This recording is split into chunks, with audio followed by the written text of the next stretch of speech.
Le plein accomplissement de la loi, c'est l'amour, écrit l'apôtre Paul. Et l'Évangile poursuit cette idée en précisant que l'amour ne peut se passer de la vérité. Après la lecture de l'Évangile, nous avons tendance à ne retenir que la phrase conclusive. Quand 2 ou 3 sont réunis en mon nom, je suis là, au milieu d'eux. Comme une simple justification de l'efficacité de la prière communautaire. Mais le texte de Matthieu est plus ambitieux que cela. Ce dont il est question, c'est de correction fraternelle, de réconciliation, et finalement, de vie, ensemble. Dans le livre du prophète Ézéchiel, chapitre 33, 7, 9, la correction fraternelle relève d'une obligation de vigilance envers son frère. Ce rôle de guetteur est en quelque sorte amplifié par Jésus.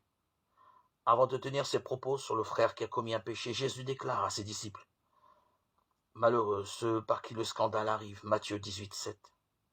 Le péché dont il est question perturbe la vie communautaire et jette le discrédit sur l'Église. Un processus de correction fraternelle gradué est proposé afin d'éviter l'arbitraire et d'ouvrir à nouveau les portes du salut. La seconde des sages propositions est directement inspirée du Deutéronome. Il ne suffira pas qu'un seul témoin se lève contre un homme coupable d'un crime, d'une faute, d'un péché quel qu'il soit.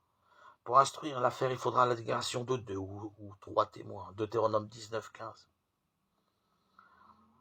L'Église de Dieu est non seulement une communauté de frères et de sœurs, mais elle est davantage encore une communauté où chacun est responsable de la foi de ses frères. La responsabilité de chacun incombe à tous les membres de la communauté, soucieux de faire la volonté du Père.